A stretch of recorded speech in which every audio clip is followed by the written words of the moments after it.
The morning sky turned an eerie orange as smoke rolled over the hills. Maria placed her hand on her swollen belly, feeling her baby kick as she looked out the kitchen window. 8 months pregnant, she should have been thinking about nursery colors and baby names. Instead, she watched ash falling like snow on her flower garden. Just one more day, she whispered to herself. We'll be safe tomorrow. For weeks, the wildfire had been a distant worry, something happening to other people in other towns. The TV showed scary images, but Maria and her neighbors told each other the fire breaks would hold. Their little valley had survived dry seasons before. By yesterday morning, that confidence had vanished. The winds changed, pushing walls of flame over containment lines. People began packing their cars, grabbing photo albums and pets. Maria called her husband Carlos again and again, but the call wouldn't go through. Carlos had left 2 days ago with his volunteer firefighter unit. His last message simply read, "Stay ready. Leave if they tell you to. Love you both." Both meaning her and their unborn child. Maria had packed their old blue suitcase and put it by the door. She'd filled water bottles and gathered important papers. She'd done everything right, but she hadn't counted on being alone when it mattered most. The evacuation order came over the emergency radio at dawn. All residents of Pine Valley must leave immediately. Proceed to Highway 16 eastbound. Maria grabbed her pre-packed hospital bag and car keys. Outside, the neighbor's driveway was already empty. Smoke hung thick between the houses, making her cough as she hurried to her car. The engine turned over once, twice, but wouldn't start. Maria tried again, panic rising in her throat. On the 4th try, she slammed her palm against the steering wheel. "Please," she begged the old car. "Please work now." Her phone lit up with an alert. Highway 16 was closed. A fallen burning tree blocked all lanes. The alternate route through a mountain pass was reporting gridlock traffic. A loud crack made Maria jump. A large branch had fallen across her street, bringing down power lines with it. Small sparks jumped from the wires to nearby dry grass. Her throat tightened. She was trapped. Back inside, Maria turned on the bathtub faucet, but only a trickle came out. The water pressure was failing. She filled every container she could find, knowing she might need it soon. The power flickered once, twice, then died completely. Her house fell silent. No hum of refrigerator, no gentle whir of ceiling fans, just the distant roar of fire and wind. Maria moved methodically through the rooms, closing all vents, stuffing wet towels under doors. Her mother had taught her these things years ago, growing up in wildfire country. Now those childhood emergency drills felt like preparing for the end of the world.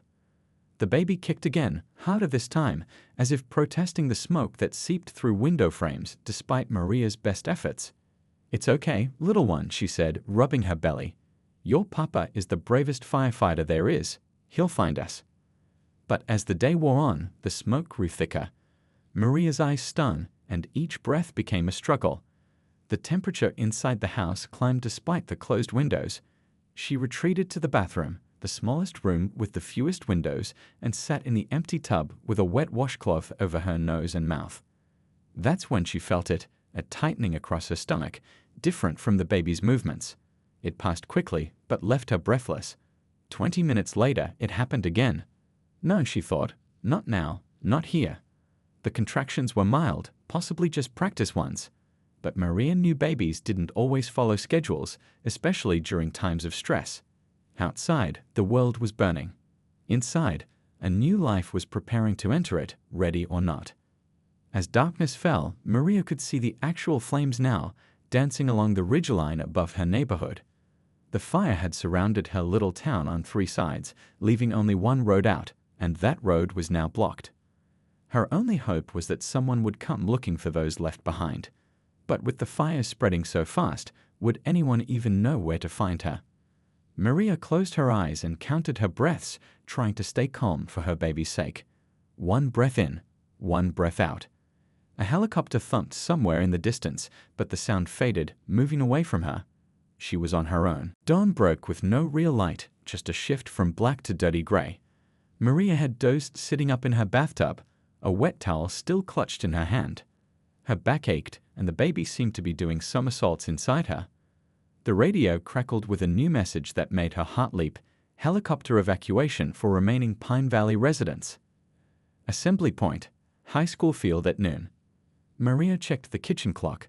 It had stopped at 10:17 when the power went out. Her phone was dead too. The school was at least a 3-mile walk, and she had no idea how much time she had to get there. "We can do this," she told her unborn child, packing a small bag with water bottles and a few granola bars. Outside, the world had transformed overnight. Ash covered everything like dirty snow. The neighbor's mailbox had melted into a twisted shape. The air burned her lungs with each breath. Maria tied a damp kitchen towel around her nose and mouth and began walking. Her swollen ankles protested immediately. The baby felt heavier than ever, pressing down on her pelvis with each step. She took the back roads, avoiding fallen trees and downed power lines. Twice she stopped, bent over with her hands on her knees, breathing through what she told herself were just practice contractions. Not real labor. It couldn't be real labor. Not now. An hour into her walk, Maria spotted an old man trying to coax his ancient dog from under a porch. "You need to come now, Mr. Patel," she called. "They're sending a helicopter." The man looked up, his weathered face streaked with soot. "My Rusty won't come out. He's too scared." Maria crouched down despite her bulging belly. "Hey there, Rusty," she called softly. "We need to go somewhere safer." After several tense minutes, the trembling dog crawled out. Mr. Patel's eyes filled with tears of relief as he clipped on the leash. "My daughter will kill me if I leave him," he explained as they continued toward the school together. "She left him with me while she's in college." They found Mrs. Chen next, sitting on her front steps with a small suitcase, too weak from her recent surgery to walk far. The three formed a slow-moving caravan, stopping often to rest.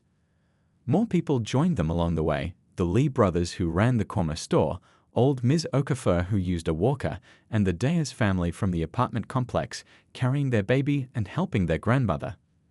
By the time they reached the high school field, they were a group of 11. Maria looked at her watch, 1:45 p.m. Had they missed the helicopter? The field stood empty except for a few other groups of people standing around, looking up at the smoke-choked sky. No helicopter in sight. "Maybe it's running late," Mr. Patel said, but his voice lacked conviction. The hours dragged on. Maria organized their small group in the shade of the school building. She shared her water and snacks. When those ran out, Mr. Lee remembered he had keys to the school kitchen from when he delivered groceries there. The kitchen yielded bottled water and some non-perishable food. The group moved into the gymnasium when the smoke grew thicker outside. Through it all, Maria ignored the tightening in her abdomen that came with increasing regularity. By sunset, an old emergency radio found in the school office brought the news they feared. Helicopter evacuation postponed due to visibility issues. All remaining residents advised to shelter in place. Mrs. Chen began to cry silently. The Diaz baby wailed, hungry and scared. "What now?" asked Ms. Okafor, her voice thin with fear. Everyone looked at Maria. Somehow, she had become their leader, the one they turned to for decisions. She took a deep breath, pushing aside her own fear and the pain that wrapped around her middle every 20 minutes. "Now we make the best of it," she said firmly. "The gym has water, bathrooms, and a roof. We'll take turns keeping watch for help." They used gym mats to make beds, PE shirts as pillows. Maria organized them into small groups, one to secure doors and windows against smoke, another to inventory supplies, a third to check if the emergency generator could be started. That night, huddled on a gym mat with borrowed blankets, Maria felt the first truly painful contraction grip her. She buried her face in a towel to muffle her gasp. Across the room, she noticed Ms. Okafor watching her with knowing eyes. The older woman had mentioned once that she'd been a nurse before retirement. How far apart? Ms. Okafor asked quietly, moving to sit beside Maria. "About 20 minutes," Maria admitted, "but they get him stronger." The older woman took Maria's hand. "I delivered babies for 40 years, dear. If that little one decides to come now, we'll manage." Maria squeezed her hand, grateful but terrified. Outside, the orange glow of flames lit up the night sky through the high windows. Inside, a new life was preparing to enter the world in the most dangerous circumstances. My husband doesn't even know, Maria whispered, a tear tracking through the soot on her cheek. He'll know soon enough, Ms. Okafor said with surprising confidence.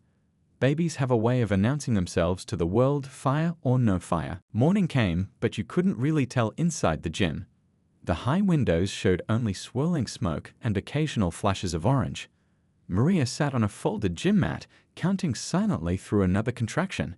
They were coming every 15 minutes now. Ms. Okafor sat beside her, timing each one on her old wristwatch. You're doing well, she said quietly. First babies usually take their time. Maria nodded, not wanting the others to notice her pain. They had enough to worry about.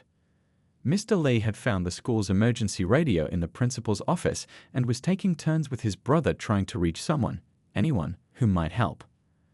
This is Pine Valley High School shelter, he repeated every few minutes. We have 11 people here, including a pregnant woman, an infant, and several elderly. We need immediate evacuation. Only Static answered. The Diaz family sat in a corner, rocking their crying baby. Mrs. Chen helped Mr. Patel divide their dwindling food supplies into small portions. The strange little community they'd formed worked together without complaint, each person finding ways to be useful. By mid-morning, Maria couldn't hide her situation anymore. A strong contraction doubled her over while she was helping sort water bottles. She cried out, dropping to her knees on the gym floor. Everyone went quiet. Then they all moved at once, Mr. Lee rushing to her side, Mrs. Chen clearing a space on the cleanest gym mats, the Diaz grandmother quickly organizing the other women. I'm okay, Maria insisted, embarrassed by the attention. The baby's not due for weeks. Ms. Okafor shook her head. This baby has its own schedule, dear, and it's decided today is birthday. Fear gripped Maria tighter than any contraction. We can't, not here. I need a hospital. I delivered hundreds of babies before modern hospitals, Ms. Okafor said, her calm voice cutting through Maria's panic. Sometimes in homes with no electricity or running water.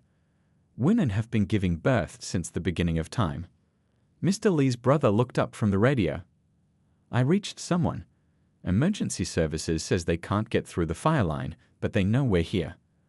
Hope flickered through the room, then dimmed with his next words. They said it might be days before they can reach us. The fire jumped the highway. Maria felt a rush of warm liquid between her legs. Her water had broken. Days, she whispered. We don't have days. Ms. Okafor took charge immediately. I need clean towels, water, and the first aid kit from the nurse's office. And everyone who isn't helping needs to give this mama some privacy. The men retreated to the far side of the gym, ridding a makeshift curtain from volleyball nets and PE uniforms. Behind this thin barrier, the women created a birth space as best they could. Mrs. Chen found sewing scissors in the home economics classroom to sterilize for cutting the umbilical cord. The Diaz grandmother knew pressure points to help with pain and stood ready to massage Maria's back. Even the teenage Diaz daughter helped, holding Maria's hand and whispering encouragements. The contractions intensified through the afternoon. Outside, they could hear the fire growing closer, a constant roar like an approaching train. Inside, Maria fought her own battle. Tell me about your husband, Ms. Okafor suggested during a break between contractions. The baby's father. Maria smiled despite her pain. Carlos. He's a kindergarten teacher, so gentle with the little ones. But he's also the bravest man I know, volunteers with the fire department every summer. He's out there fighting this very fire, Mr. Patel said from his seat near the curtain. Maybe even looking for you. The thought gave Maria strength as another wave of pain washed over her. She squeezed the teen's hand and braved through it. Hours passed in a blur of pain, fear, and strange moments of beauty. The Diaz family sang soft lullabies. Mrs. Chen told stories of her own children's births to distract Maria. Mr. Lee managed to heat water on a small camping stove he'd found in the PE office. The temperature in the gym climbed as the fire drew nearer. Sweat soaked Maria's clothes and hair. The smoke found its way through cracks around the windows, making everyone cough.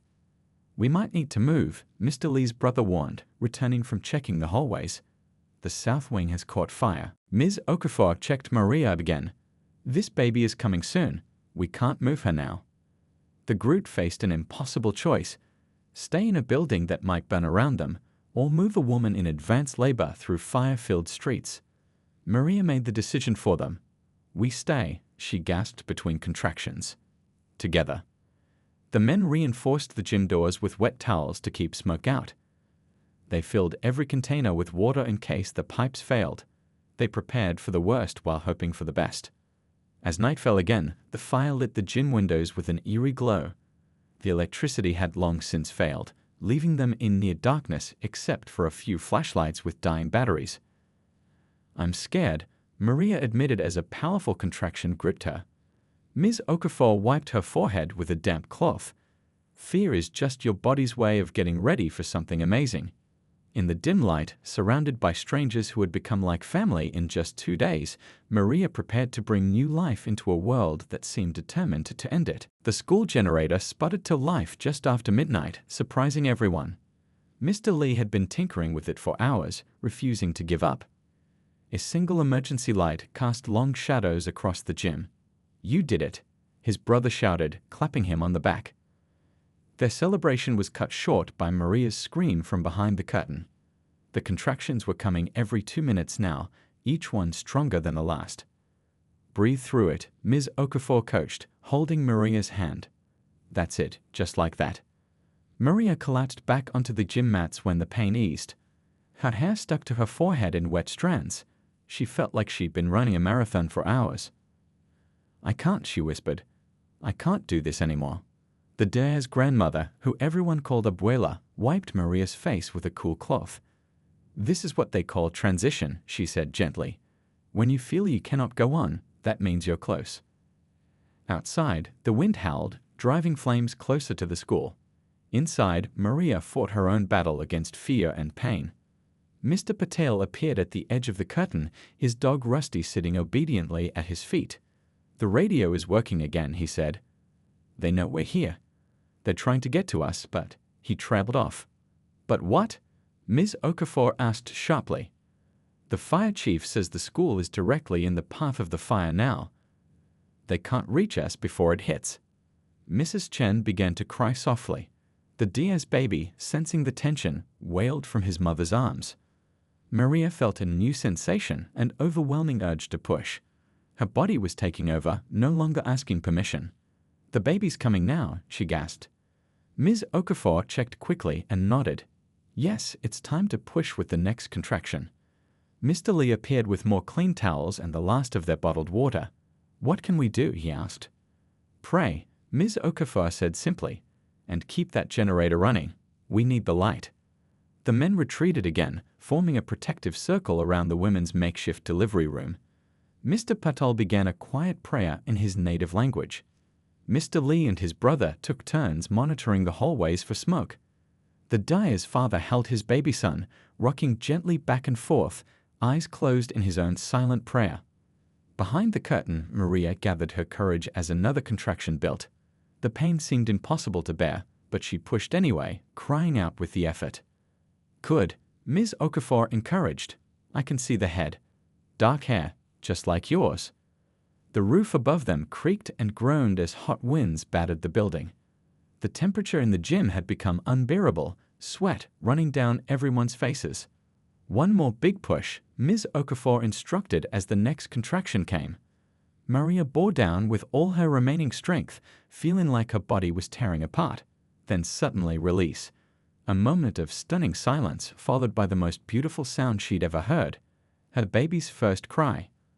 "A girl," Ms. Okafor announced, her voice breaking with emotion.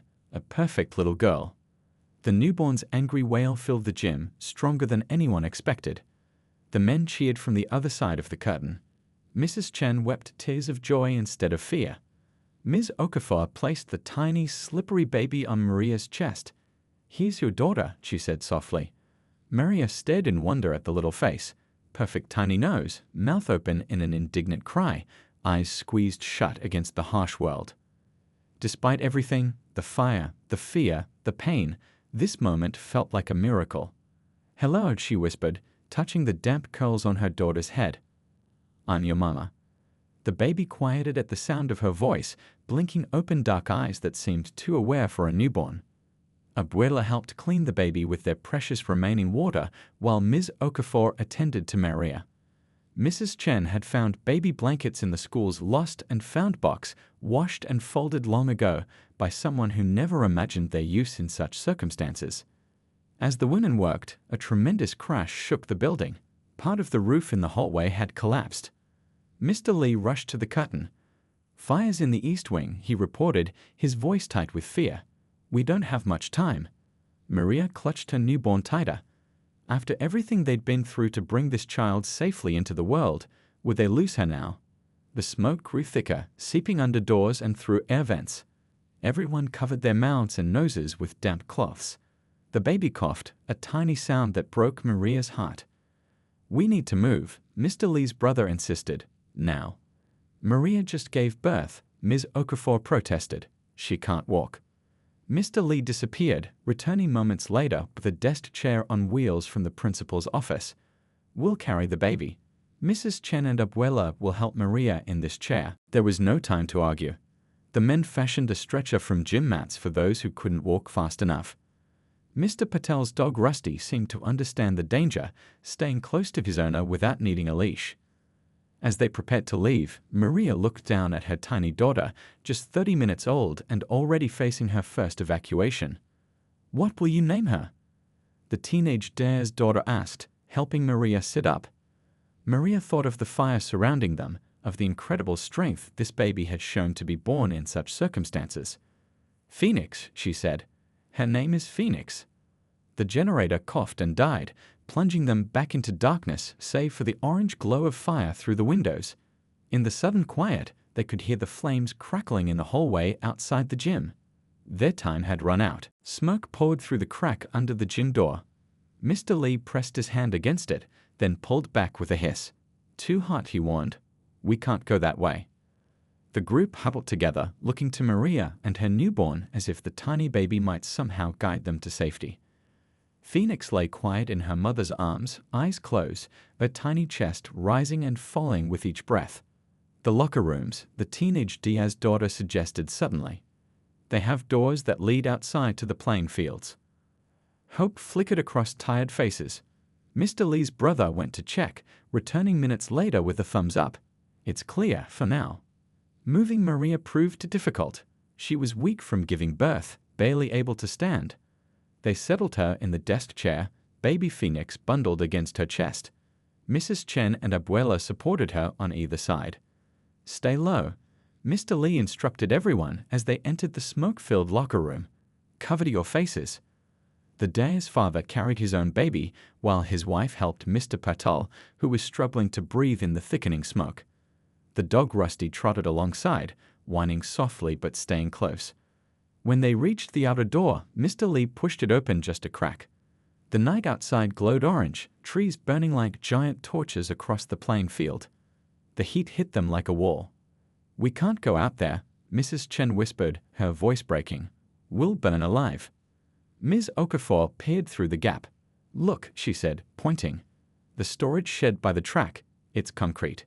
The fire can't burn it down." "Can we reach it?" Maria asked, clutching Phoenix tighter. Mr. Lee studied the field. "If we stay along the fence line, maybe. The ground's been cleared there. Less fuel for the fire." They had no choice.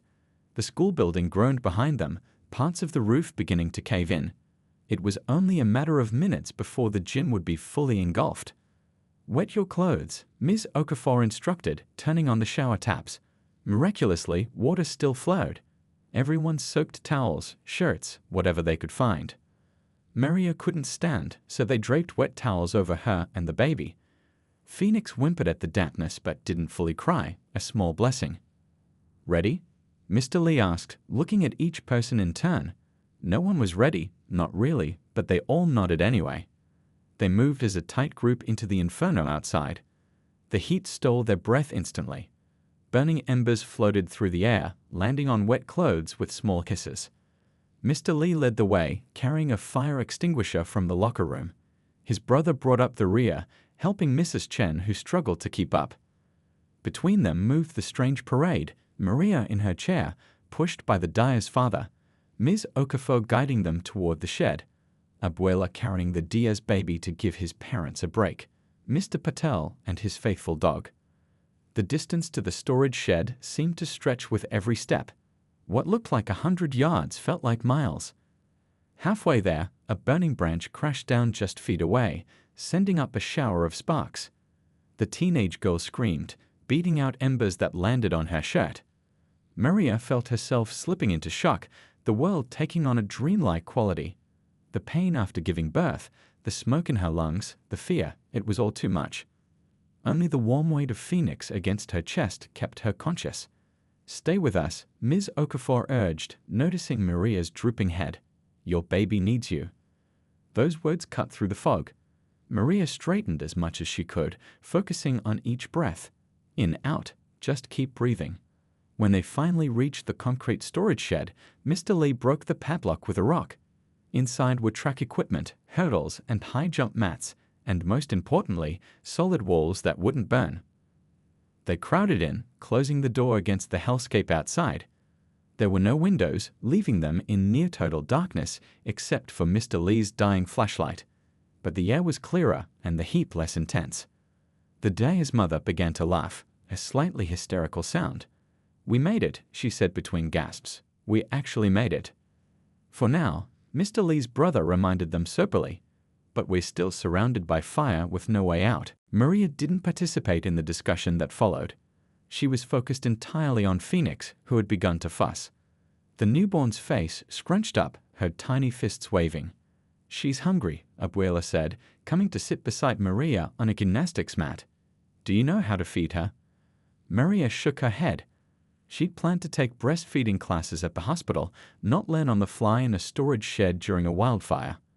Abuela helped position the baby, showing Maria how to support Phoenix's head. When the newborn latched on and began to feed, Maria felt tears spring to her eyes. Tears of wonder, exhaustion, and fierce love. "Look at that," Abuela whispered. In the middle of all this craziness, she knows exactly what to do. Across the shed, the others were taking stock of their situation. The radio had been left behind in their hurried escape. No one's phones worked. The shed had no water or food. And outside, the fire showed no signs of slowing. "We need a plan," Mr. Lee said, his usual optimism strained.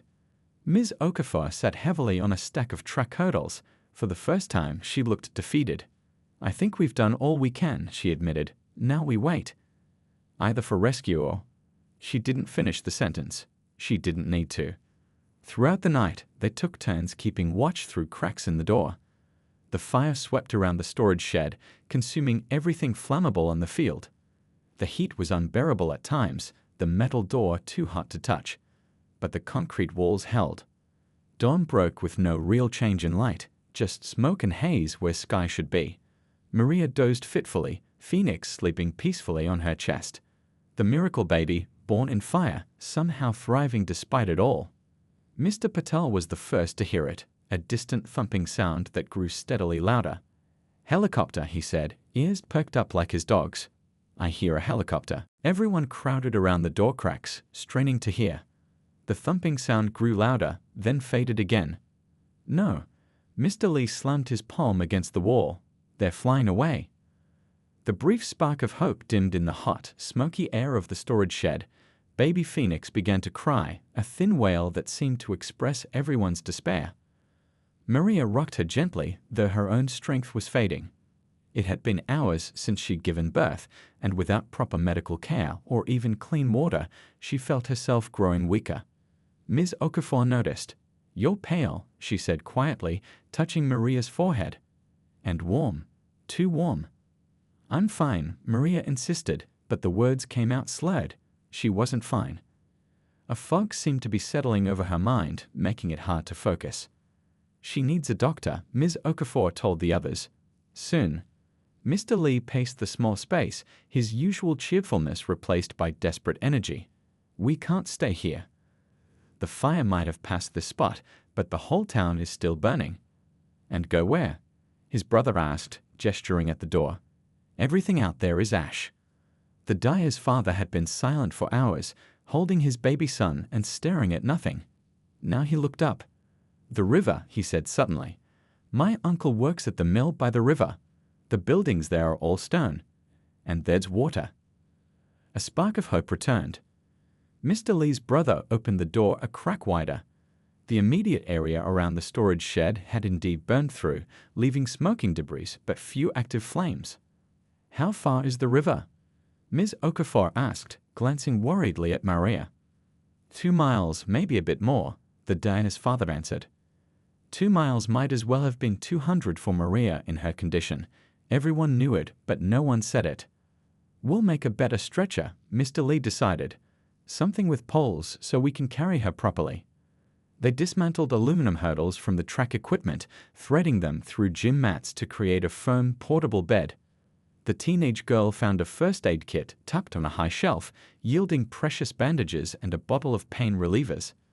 Maria swallowed the pills gratefully, though she knew they'd hardly touch the pain and fever building in her body. What mattered now was Phoenix, getting her somewhere safe. "We should go while it's still daylight," Mr. Patel suggested, peering outside. "The smoke isn't as bad as before." They prepared as best they could. The Diaz mother tore clean shirts from the lost and found box to make fresh swaddling for Phoenix. Mr. Lee and his brother tested the stretcher, making sure it would hold Maria's weight. Mrs. Chen organized their few remaining supplies, half a bottle of water, some granola bars found in the track coach's desk. When everything was ready, they gathered in a circle. No one said it, but everyone knew this journey could be their last. "We stick together," Ms. Okafor said firmly, "no matter what happens." They stepped out into a world transformed. The school building smoldered behind them, partially collapsed. Trees that had lined the track field stood like blackened skeletons. The air tasted of ash and burned everything. Mr. Lee and his brother took the first shift carrying Maria's stretcher. Abuela held Phoenix, keeping the baby close to her body for warmth and protection. Mr. Patel walked beside Rusty, who seemed to understand the need for silence and obedience. They moved slowly, testing each step on the unstable, debris-filled ground. Twice they had to backtrack when the way forward proved impossible, once because of fallen power lines, once because the road had literally melted. Maria drifted in and out of awareness. Sometimes she looked up to see smoke-filled sky, sometimes concerned faces hovering over her. Phoenix's cries would snap her back to consciousness briefly, maternal instinct stronger than fever. "Stay with us," Ms. Okafor urged whenever Maria's eyes rolled back. "Think about your husband. Think about Phoenix." Carlos. Maria pictured his face, imagined him searching for her among the ruins. Was he even alive? Were any of the firefighters winning against this monster of a fire? Their progress slowed as exhaustion set in. Even with rotations, carrying the stretcher became harder as the terrain grew more challenging. The Diaz family knew the general direction of the river, but not exactly how to get there with so many landmarks burned away. "I think we should stop and rest," Mrs. Chen suggested after they'd been walking for what felt like hours. "Everyone's about to collapse." They found shelter in the concrete foundation of what had been someone's garage. The house was gone, but the basement level remained, offering walls against the wind that had begun to blow hot ash around them. Maria was barely conscious now. Ms. Okafor took Phoenix, helping the newborn latch to her mother's breast, while Maria's eyes fluttered. "She needs to feed," Ms. Okafor explained. "It will help both of them." The simple act seemed to bring Maria back a little. She stroked Phoenix's dark hair with trembling fingers. "So beautiful," she whispered. The rest of the group collapsed in exhausted heaps, too tired even for conversation. The gravity of their situation pressed down on all of them. They had maybe half a mile left to reach the river, but it might as well have been 100 miles in their condition. The Diaz father was the first to hear it, a faint chugging sound in the distance. "Boats," he said, standing up suddenly. "I hear boats on the river." Everyone went still, straining to listen. The sound was unmistakable now. Boat engines, more than one, moving slowly upriver. "They're searching for survivors," Mr. Lee realized. "They came from downstream where it's safer." New energy surged through the group. If they could just reach the river, they might be found.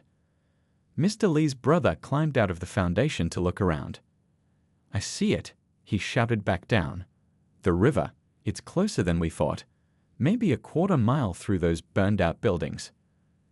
They gathered their meager supplies and prepared to move again. Maria was carefully lifted back onto the stretcher, Phoenix tucked securely against her chest. "We're almost there," the teenage girl told Maria, squeezing her hand. "Just a little bit further." As they emerged from their temporary shelter, a hot wind whipped around them, blowing stinging ash into their eyes. The landscape was apocalyptic. Blackened trees, flattened houses, cars melted into unrecognizable lumps of metal. They walked in single file now, following Mr. Lee's brother who had spotted the quickest path to the water. No one spoke. They needed every bit of energy for the final push. The sound of boat engines grew louder.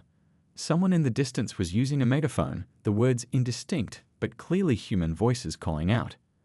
Maria felt herself slipping away again, the fever taking stronger hold.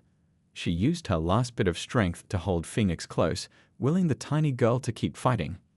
"Carlos," she whispered to her baby, "your papa will find us. I promise." As if the universe had heard her, a man's voice called out from somewhere ahead. "Hello? Is anyone there?" "We're rescue workers from Riverside County." Mr. Lee waved his arms wildly, shouting until his voice gave out. "Here, we're here. We have injured people." The rescue worker's voice called back, "Stay where you are.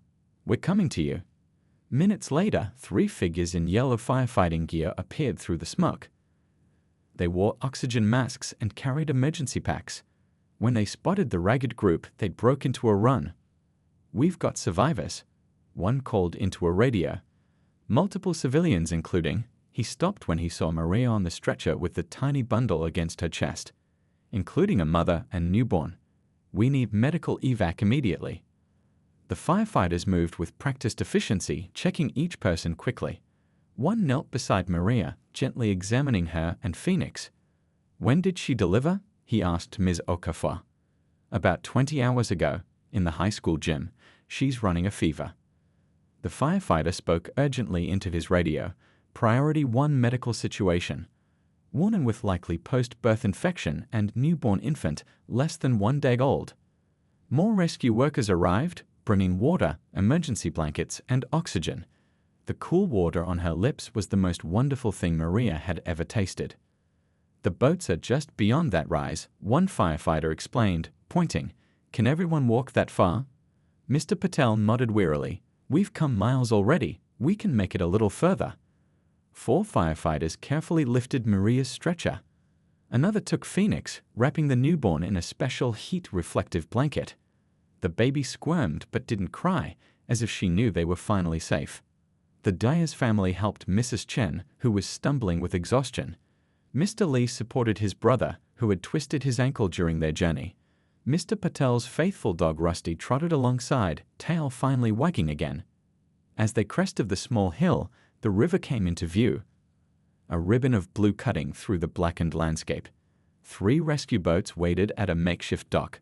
Medical personnel in masks stood ready with stretchers and equipment. "We've been searching for 3 days," one firefighter told them as they walked. "Most people got out before the roads closed, but we knew some must have been trapped." "There were others at different shelters," another added. "The elementary school, the community center. We're finding people all over." Hope surged through the group. If other people had survived, maybe their homes and families had too. When they reached the boats, medical staff immediately surrounded Maria and Phoenix. The newborn was whisked away for examination while doctors started an IV in Maria's arm. "My baby," Maria whispered, trying to sit up. "Where's my baby?" "She's right there," a nurse assured her, pointing to where a pediatric specialist was checking Phoenix just a few feet away. "She's doing wonderfully. You did an amazing job keeping her safe." Relief flooded through Maria, stronger than the medications now entering her bloodstream. Phoenix was safe. They had made it. The others were being helped into boats, given water and food, wrapped in blankets. Ms. Okafor wouldn't leave Maria's side, explaining to the doctors exactly what had happened during the birth. As they prepared to transport Maria to the boat, a commotion broke out at the hill they had just descended. Someone was running toward them, shouting, "Wait, stop, that's my wife." Maria's heart recognized the voice before her fever-fogged mind could process the words. She turned her head weakly. Carlos was sprinting down the slope, still wearing half his firefighting gear, face blackened with soot except for clean tracks where tears had washed it away. "Sir, you can't." A rescue worker began, trying to stop him. "That's my wife." And Carlos stopped, staring at the bundle in the pediatrician's arms. Did she? The doctor smiled and turned, showing him the tiny face peeking out from the blankets. "Congratulations, you have a daughter." Carlos fell to his knees beside Maria's stretcher, taking her hand in both of his. "Maria," he whispered, voice breaking. "I thought I'd lost you. I've been searching everywhere." "Phoenix," Maria murmured, squeezing his fingers weakly. "Her name is Phoenix." Carlos laughed through his tears. "Perfect. Born from the fire." His captain appeared behind him, looking equally exhausted. "Rodriguez has been searching nonstop for 3 days," he explained to the rescue team. "Wouldn't sleep, barely ate. When we heard survivors were being found near the river, he took off running." The medical staff allowed Carlos to stay close as they loaded Maria onto the boat. The pediatrician placed Phoenix carefully in his arms, his first time holding his daughter. "Hello, little fighter," Carlos whispered, touching her tiny fingers with his large rough ones. "You're as strong as your mama." The boats pushed away from shore, carrying the survivors downriver towards safety, medical care, and the beginning of recovery.